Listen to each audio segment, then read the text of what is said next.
Yippee-ki-yay, motherfucker. Eh ben non seulement t'es vulgaire, mais t'es ordinaire en plus.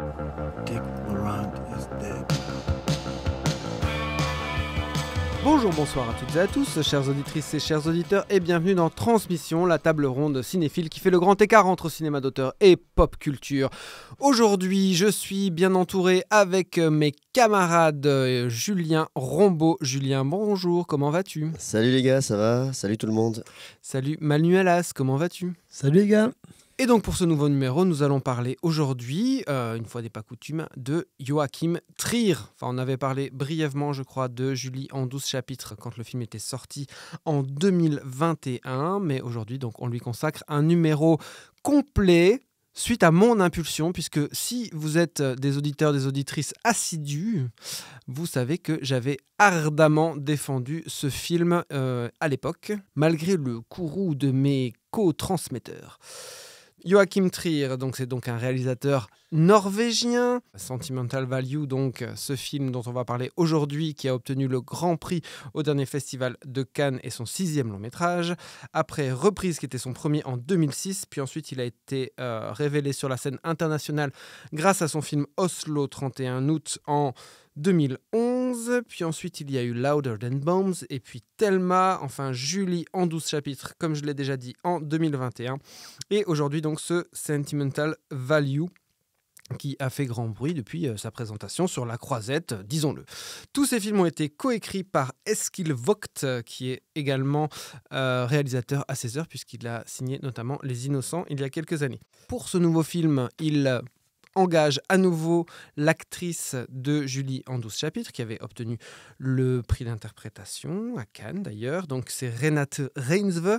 Il engage aussi Stellan Skarsgård, Elle Fanning, Inga Ibsdotter Lilias et Anders Danielsen Lee, donc le héros de Oslo 31 août et qu'on a vu à peu près dans tous ses films depuis. Le chef opérateur, c'est Casper Tuxen, c'était le même déjà que sur Julie en 12 chapitres. Et l'histoire de Sentimental Value, c'est quoi ? C'est quoi, Julien ? Vas-y, bam ! Allez, petit synopsis au débeauté. Bon, on va essayer de résumer le fil rouge au débeauté, comme tu dis. Je dirais que c'est entre autres l'histoire d'une maison familiale, mais c'est plutôt l'histoire d'un père qui revient et qui va proposer à sa fille d'interpréter le rôle d'un scénario qu'il vient d'écrire. C'est un père réalisateur et il a écrit un rôle pour elle. Et devant le refus de cette fille jouée par Renate Reinsve, il va d'abord engager une interprète américaine, une actrice américaine. Et le film va s'intéresser à est-ce que la fille va accepter ou non, je dirais, en gros. Ouais, on va dire que ça, c'est un peu une espèce d'argument, mais c'est pas vraiment de ça dont parle le film. Mais bon, bref, on va en discuter. Vous savez quoi ? J'avais oublié le quiz, donc on va tout de suite mettre le quiz. Jack Slater. Je vous conseille d'être très prudent, ils m'obéissent au doigt et à l'œil. Et il me suffirait de claquer encore des doigts pour que demain vous soyez aspiré par une motocrotte sur le trottoir d'en face. Je ne saurais donc trop vous conseiller, ainsi qu'à votre tout, de rentrer à la niche. Vous avez d'autres questions ? Oui. 2, très brèves. Primo, pourquoi est-ce que je perds mon temps avec un branquignol dans ton genre, alors que je pourrais faire des choses beaucoup plus risquées ? Comme ranger mes chaussettes, par exemple. 2, comment comptes-tu claquer des doigts pour tes molosses, une fois que je t'aurai bouffé les pouces des 2 mains ? Alors, petit questionnaire qui m'a été inspiré donc par le film norvégien Sentimental Value de Joachim Trier, qui, comme l'a dit Julien, parle entre autres d'une maison. 3 questions autour des maisons dans les films. Le premier qui dit « Top » prend la parole. Première question. Quel film d'Alfred Hitchcock ? Top, Psychose. Mauvaise réponse. Quel enfoiré. Quel film d'Alfred Hitchcock prend comme décor dans l'une de ses dernières scènes une maison inspirée par l'architecte Frank Lloyd Wright ? Non, Vertigo, je dirais. Mauvaise réponse. Top. Putain. Mort aux trousses. La mort aux trousses, North by Northwest, en 1959. Bonne réponse de Manu. Deuxième question. Quel film de 1963 se déroule dans une maison hantée appelée Hill House ? C'est une adaptation d'un livre de... Henry James. Les Innocents de Jack Layton. C'est pas ce film-là. Donc c'est La Maison du Diable de Robert Wise. Exactement, bonne réponse. Donc une adaptation de Shirley Jackson. Dans quel film de 1988 un couple essaye de chasser de leur maison la famille Dietz et leur architecte d'intérieur extravagant nommé Otto. Manu, je vois qui c'est qui veut me laisser un point. Attends. Nous cherchons une comédie horrifique. Attends, répète la question. Dans quelle comédie horrifique de 1988 un couple essaye de chasser de leur maison la famille Dietz et notamment leur fille Lydia et leur architecte d'intérieur extravagant nommé Otto. Ghostbusters. Mauvaise réponse. Beetlejuice. Donc Manu éclate la gueule de Julien Rombaud Je voulais dire Beetlejuice, je le jure. par 3-0. Alors maintenant, donc, on va parler de Sentimental Value, le film de Joachim Trier. Why didn't you want to do the role? He wanted you to do it. I can't work with him. We can't really talk. My father is a very difficult person. Jag vet att det har varit svårt för dig. Jag känner igen mig där.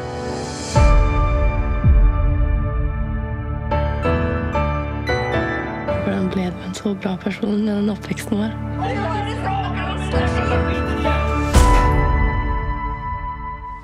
Alors, Manuelas, où en étais-tu avec le cinéma de Joachim Trier quand je t'ai dit « Allons voir ce film, ça va être trop bien » et en plus, on sera en avance, on pourra publier le podcast avant la sortie.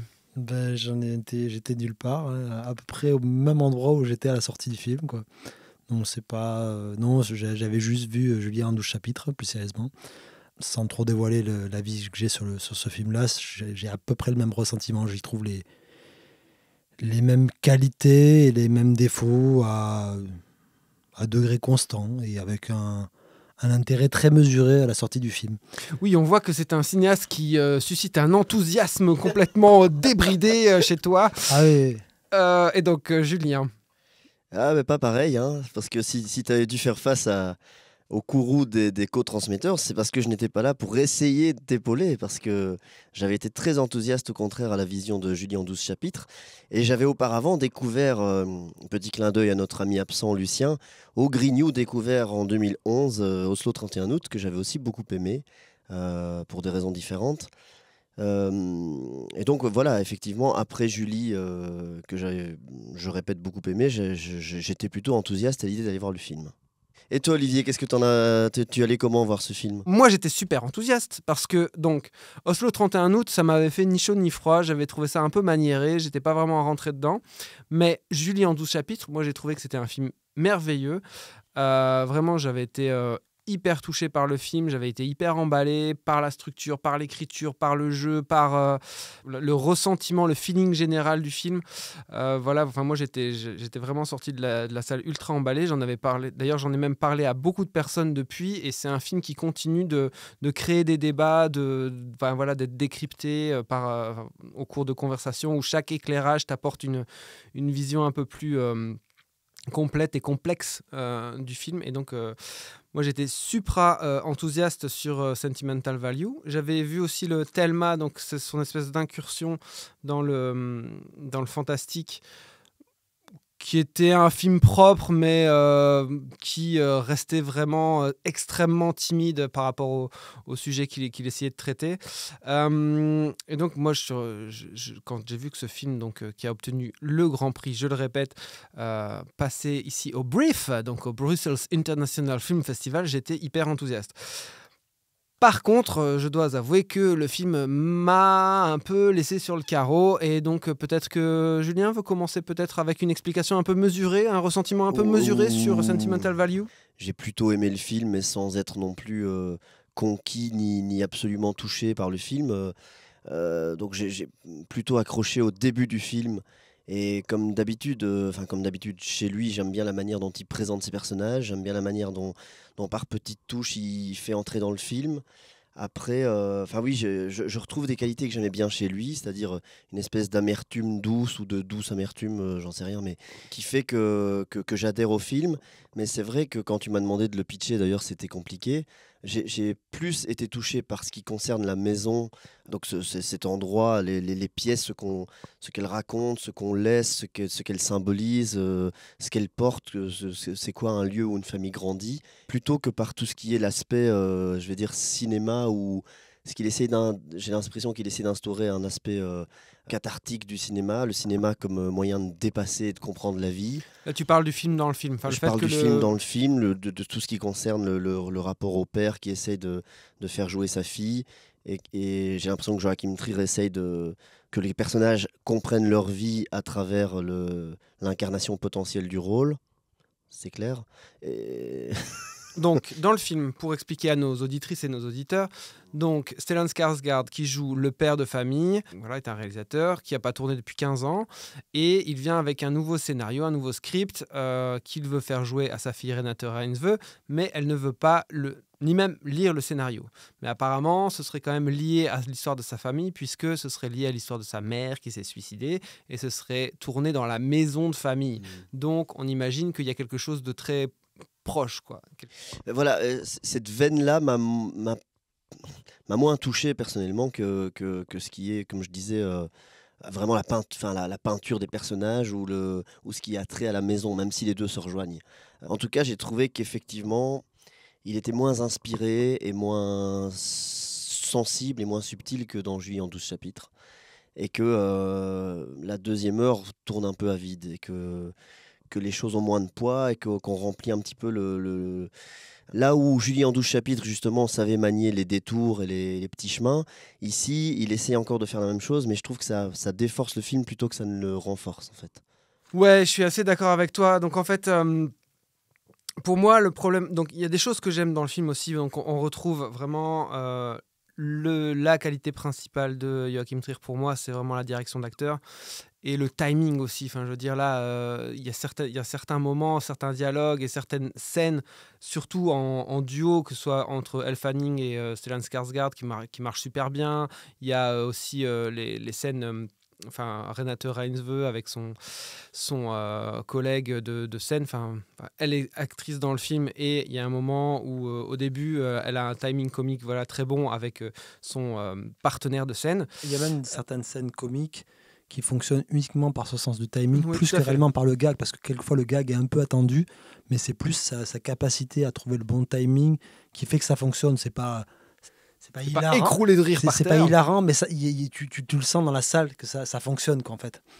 Et puis, bon, il y a quand même majorité de dialogues qui sont quand même bien écrits, qui sont assez fins, assez subtils. On sent qu'il y a plusieurs niveaux, plusieurs couches d'interprétation, que les personnages sont des personnages vraiment complexes et ciselés vraiment assez finement.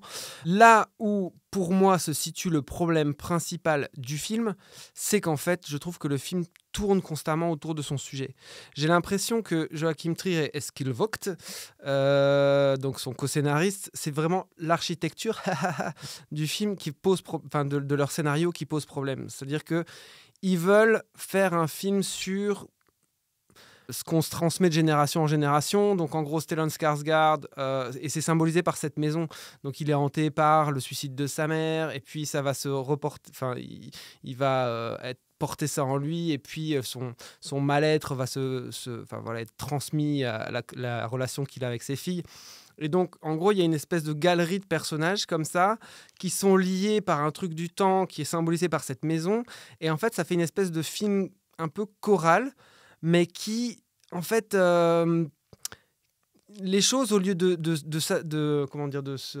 s'additionner, se soustraient l'une l'autre. C'est-à-dire que finalement, on ne sait pas vraiment où est le cœur de son film. Et du coup, le film nous échappe un peu. Il y a quelque chose que...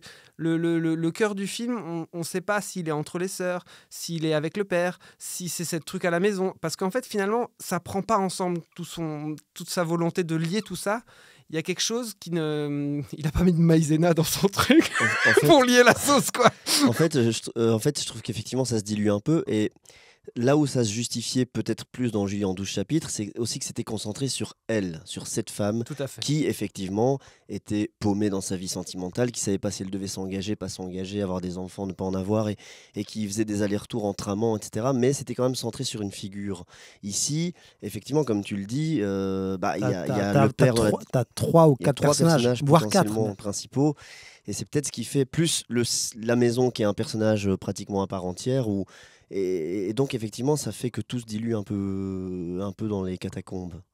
Moi, j'avais déjà eu cette problématique de film qui me laissait un goût de trop peu à la fin de la vision dans Julia en 12 chapitres, parce que j'avais l'impression quand même d'un cinéaste qui délayait beaucoup sa narration pour aboutir à ce qui était de l'aspect plus dramatique de son film à la toute fin. Ça se justifiait plus parce qu'il y avait cet aspect romanesque, effectivement, recentré autour d'un personnage, et donc c'était moins évident et effectif que ça l'est dans Sentimental Value. Mais pour moi, c'est le même problème. J'ai l'impression qu'en fait, c'est une sorte de succession de petites scénettes, souvent assez brillantes en termes d'écriture, de direction d'acteur. Olivier, tu en as très bien parlé. Je veux dire, tout le cast est vraiment très bon. Et Elle Fanning, par exemple, qui pourrait être quand même un peu l'élément étranger au sein du film, et je pense qu'elle n'a jamais été meilleure que dans ce film-là. Elle est vraiment parfaite.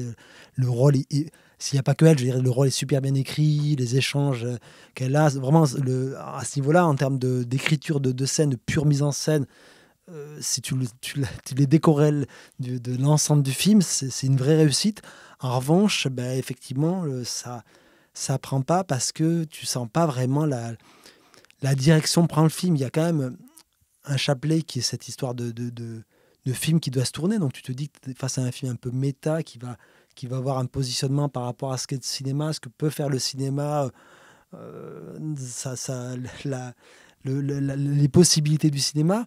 Et en fait, tu te rends compte que ça pourrait être autre chose que le cinéma, en fait. Il pourrait être metteur en scène, romancier. Je veux dire, ça sera à peu près la même chose, en fait. Et pour moi, c'est quand même ça le gros souci.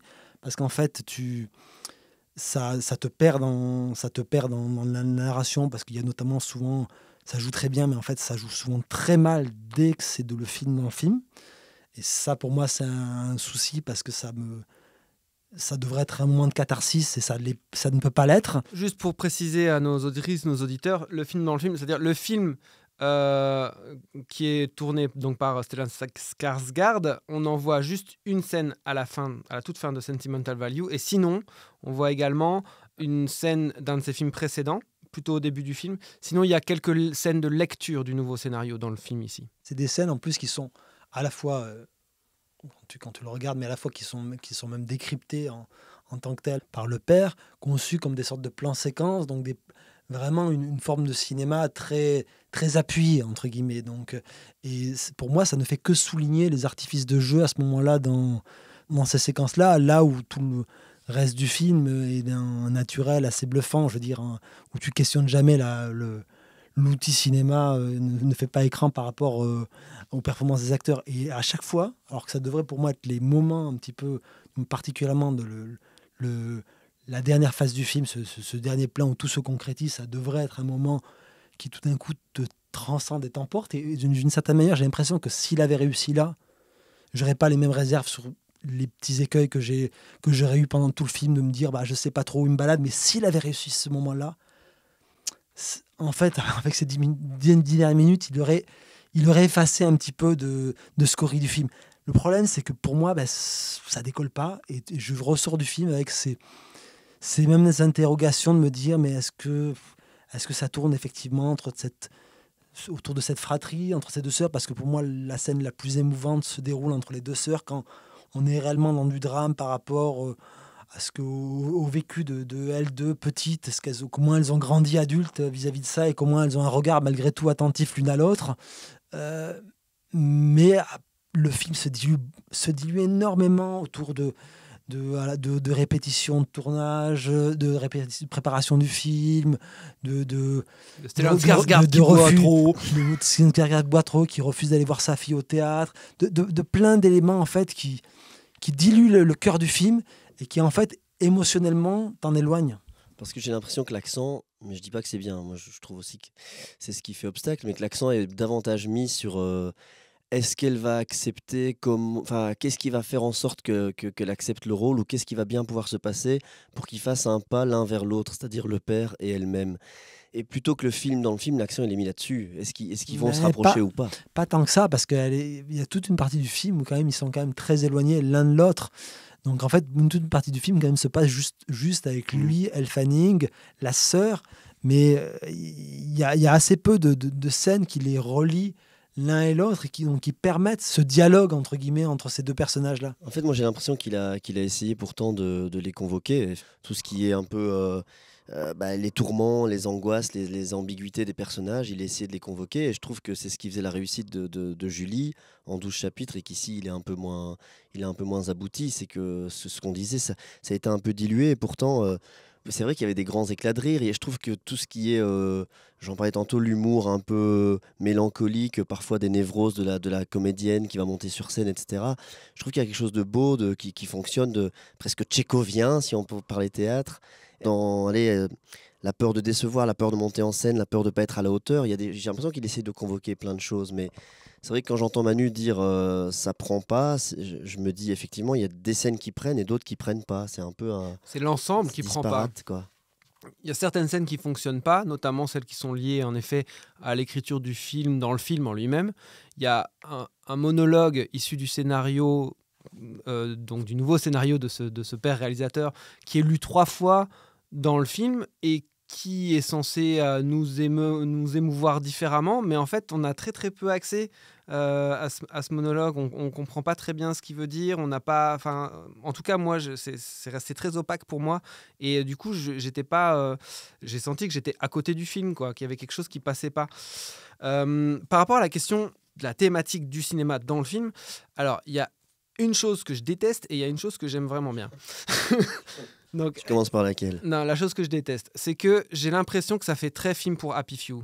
C'est-à-dire qu'il y a plein de blagues, plein de choses qui passent sur des prérequis. Beaucoup de rire lors de la séance qu'on a vue en avant-première, à mon sens, venait de là. Et c'était moi un peu une gêne que j'avais. Je me dis, bon, il y a un certain sens du timing, c'est dans ça que je le disais, mais pour moi, c'était quand même très facile, ou alors il y avait quand même une facilité. Après, il y a carrément même le côté Happy Few dessus, un petit mais peu. C'est pas des mêmes scènes spécialement. J'ai pas ressenti ça aux mêmes scènes que le timing rythmique, non, parce que là, on est plus dans des soucis qui sont liés à des répliques, quoi. C'est-à-dire, à un moment, il y a une réplique où il parle de dolly shot. Ok, enfin, je veux dire, moi, je sais ce que c'est qu'un dolly shot. Vous savez sans doute ce que c'est qu'un dolly shot parce que vous êtes déjà allé sur des plateaux et que vous vous intéressez à tout ça, à la technique et tout. Mais je veux dire, le commun des mortels ne sait pas ce qu'est un dolly shot. C'est quand même, il y a un truc qui fait un peu écran, je pense, parce que c'est pas juste une fois. C'est quand même assez récurrent dans le film. Et enfin voilà, moi en tout cas, ça me pose problème parce que je me dis, tiens, il y a tout un niveau de lecture que les personnes qui ne connaissent pas du tout le vocabulaire et de comment ça marche un plateau auquel ils vont pas avoir accès, quoi. Par contre, il y a un truc que je trouve super, c'est que donc le personnage de Stellan Skarsgård est quand même décrit comme un mec un peu autiste, hanté par le suicide de sa mère, narcissique. Hanté par le suicide de sa mère, je suis pas d'accord. En tout cas, il y a un problème par rapport à la figure féminine. Voilà. C'est un peu un handicapé de la conversation, quoi. Et pour faire un peu la parenthèse antonionienne, on a un peu là face à un film sur l'incommunicabilité. Mais bon, bref, Stellan Skarsgård, son truc, c'est le cinéma. Et c'est à travers le cinéma qu'il va s'exprimer le mieux. Et c'est à travers le cinéma qu'il va réussir à toucher les gens, même sa propre famille. Et il y a une scène qui a l'air anodine dans le film, mais qui finalement est une des plus belles, je trouve, c'est celle où il joue avec l'iPhone de son petit-fils. Donc, il y a le petit-fils de Stellan Skarsgård, il a un iPhone ou un iTouch ou que sais-je. Enfin bon, en tout cas, il peut filmer avec son téléphone. Et donc, Stellan Skarsgård va s'amuser à faire des effets visuels tout bêtes avec l'iPhone du gamin. Et en fait, c'est vraiment un moment de connexion qu'il aura avec son petit-fils. Et c'est un des moments où il est le plus heureux. En tout cas, il a l'air le plus heureux et où connecte le plus avec son petit-fils. Et ça a l'air de rien dans le film, mais quelque part, ça souligne encore vraiment le fait que le cinéma, pour ce personnage-là, c'est son moyen d'expression et son moyen de communication et sa seule voie pour toucher et entrer en connexion avec ses plus proches, quoi.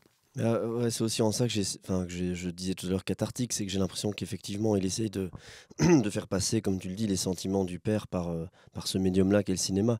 Après, pour revenir à ce que disait Manu, moi j'ai pas été touché par la fin, mais par contre je ne trouve pas qu'on la voit venir à 10 km à la ronde, ni qu'elle est super attendue, ni qu'elle est trop cliché. Moi j'ai quand même été étonné par la fin. Je te parle pas de ça, je parle du fait de rejouer à la toute fin un plan qui a été commenté, discuté pendant tout le reste du film, fait que déjà, forcément, en tant que spectateur, tu anticipes toutes les réactions, actions des personnages, et fait qu'à ce moment-là, je trouve qu'il n'y a rien qui transcende ce plan-là.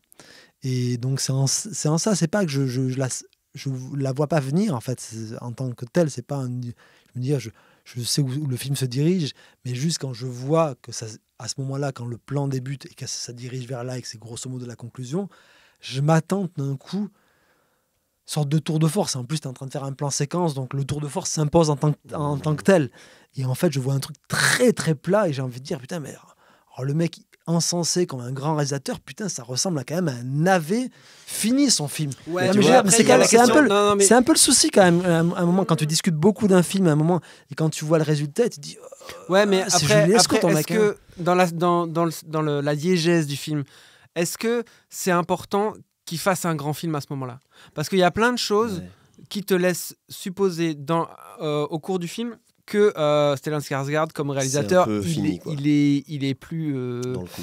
Il est plus dans le coup. Mais c'est même pas qu'il est plus dans le coup, c'est que il a plus le mojo, quoi. Il va très probablement signer peut-être le film de trop, ou en tout cas pas son meilleur film, mais au moins ça l'aura fait raccrocher avec sa... Bah, oui et non, parce que tout le monde s'accorde à dire que c'est un des meilleurs scénars que les gens ont lu, une des meilleures histoires. Donc je suis pas d'accord à ce niveau-là. Oui, tu vois qu'un mec qui a connu son heure de gloire à une époque et que peut-être effectivement quand, entre guillemets, tout s'emboîte parce qu'il a un cast international et ça va se faire, mais c'est peut-être pas la meilleure manière de le faire, parce que d'une certaine manière, il vaut mieux qu'il le fasse à une plus petite échelle, parce que vu de quoi parle le film. Mais non, pour moi, c'est pas forcément l'idée de ce qui va faire le film de trop. Je trouve que justement, tout justifie le fait de te dire, mais non, tu dois le faire vraiment comme tu dois le faire, et que c'est un truc qui a maturité. Et le problème, c'est que quand je vois le film, on est en train de me vendre un film comme du Ingmar Bergman, ça ressemble plutôt à José Dayan, quoi, tu vois. Et donc, à un moment, c'est un peu trashos, quoi, tu vois, de te dire, à un moment, mets-moi un peu plus, ou alors, ne me montre pas le film en tant que tel. Détourne la chose, joue-le par comment lui regarde sa prise, que réellement le plan en tant que tel. Non, mais justement, par rapport à ce que tu dis, moi je trouve que, en fait, je te comprends et je te rejoins. C'est vrai que le tournage en lui-même de la dernière scène, enfin, donc le tournage du film dans le film et cette dernière scène jouée n'a pas l'air d'être un chef-d'œuvre de cinéma. Mais après, quand le père dit cut et que tu vois juste, ça dure 2 secondes, le regard qu'il porte sur elle et les larmes dans ses yeux, ça par contre, ça m'émeut, tu vois. C'est rapide, mais je trouve qu'on voit quand même qu'ils ont fait un pas l'un vers l'autre et que quelque chose s'est passé. Même si techniquement dans le film, c'est vrai que ça tombe un peu à plat. Donc quand même, là, je pense que c'est vraiment le but, là, Julien. Moi, je suis d'accord avec toi. J'ai pas l'impression qu'il se soit passé grand-chose, en fait. Parce que tout passe par le prisme de ce plan-là, parce qu'auparavant, on peut pas dire qu'ils aient eu vraiment de relation auparavant. Et pour moi, c'est trop peu, parce que j'ai l'impression, entre guillemets, qu'ils ne se parlent pas plus, qu'ils ne se comprennent pas plus. C'est dans le regard. Et moi, c'est de manière alors extrêmement cérébrale que je le lis dans le regard. J'ai aucune émotion dans ce plan-là, en fait. Si à la rigueur, je peux me dire, lui a l'air ému, mais moi, pas du tout. Parce que je viens de passer 2 minutes 30 à voir un plan pas terrible, que j'attends, très attendu. En plus, il joue beaucoup, en plus, même sur le fait que ce plan est factice, puisqu'on te montre les arrière-plans qui vont être réintégrés derrière, qui sont en blue screen, etc. Donc, rien n'est fait pour t'emporter dans ce moment-là. Et donc, me demander à la toute fin, quand on dit cut, d'être ému parce que tout d'un coup, le personnage est ému, c'est pas possible. Je veux dire, il n'y a rien qui m'a fait monter la sauce auparavant. et les personnages étaient trop éloignés pendant tout le reste du film. Donc pour moi, c'est très abstrait. C'est peut-être là à l'écriture, mais à la mise en scène, c'est pas du tout là. Alors peut-être qu'à l'écriture, c'est là, mais dans la mise en scène, pour moi, il y a un vrai ratage. C'est là dans le jeu, mais c'est pas là dans la mise en scène. Et après, en plus, pour moi, la séquence la plus émouvante est la séquence où les deux sœurs se confient vis-à-vis de leur enfance, qui est pour moi vraiment une séquence bouleversante, dans laquelle vraiment j'ai été ému, et qui, pour le coup, assez annexe par rapport. Elle parle du père, entre guillemets, à demi-mot, mais c'est plus par rapport à leur ressenti d'enfant et leur trauma d'enfant. Et je me dis, en fait, peut-être le film, s'il m'émeut à ce moment-là, on en a discuté, je pense c'est relativement une séquence qui fait consensus. C'est peut-être parce que le cœur du film n'est pas très bien placé, à mon sens. C'est qu'à un moment, il gravite autour d'un truc qu'il n'arrive pas forcément à cerner. Alors, il y aboutit à des moments, mais il arrive à un film qui fonctionne pas vraiment. C'est le besoin de reconnaissance du personnage de Renate Reinsve qui est là aussi. D'avoir le regard de ce père. Qui, quand même, tu l'as dit plusieurs fois dans le film, ne vient pas à ses représentations de théâtre. Et puis là, elle dit quand même, si je me rappelle bien, sa sœur lui dit mais moi, ma grande chance, j'ai été sauvée parce que j'étais avec toi quand on était gamine, quoi. Donc, quelque part, ça la rehausse dans l'estime qu'elle a d'elle-même. Et je pense que ce truc de manque de confiance et de manque de reconnaissance du personnage de Renate Reinsve, c'est quand même, tout converge un peu quand même vers là, quoi. Très bien, ce sera tout. Alors, on va passer au conseil.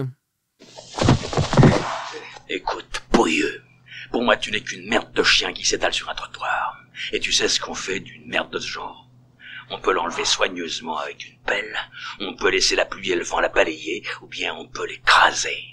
Alors si tu veux un conseil d'ami, choisis bien l'endroit où on te chiera. Nous passons donc au conseil. Dernière ligne droite de cette émission, Manu. Moi, je vais vous conseiller une série qui date de l'année dernière de Sanjay Leela Bhansali, le réalisateur de Devdas, Gangubai, qui a signé une mini-série en 8 ou 9 épisodes pour Netflix qui s'appelle Eremandi, qui traite du milieu de la prostitution à Lahore, en Inde. Et donc, c'est une sorte de série qui pourrait être un peu une sorte de dérivée un peu antérieure à son dernier long métrage Gangubai qu'il avait tourné avec Alia Bhatt. Et donc c'est un sorte de récit choral autour de différentes courtisanes pendant une période pré-insurrectionnelle au niveau de l'Inde vis-à-vis de l'occupation anglaise. Donc c'est une super série qui commence, alors qui est peut-être à des moments un peu cryptique parce qu'il y a un tel nombre de personnages, de protagonistes, qu'à un moment, ça demande une certaine attention en tant que spectateur de retenir le nombre de personnages. Il y a une forme d'acclimatation qui est quand même un tout petit peu compliquée, qui peut rebuter sur les 2 premiers épisodes, mais qui, à l'image de tous les films de Bhansali, qui a une manière de poser son regard sur les femmes, leur émancipation qui est sublime. La série, visiblement, dans son dernier épisode, amène peut-être à se poursuivre sur une deuxième saison, mais en tout cas, voilà, c'est un vrai bijou de mise en scène. Il a signé tous les épisodes.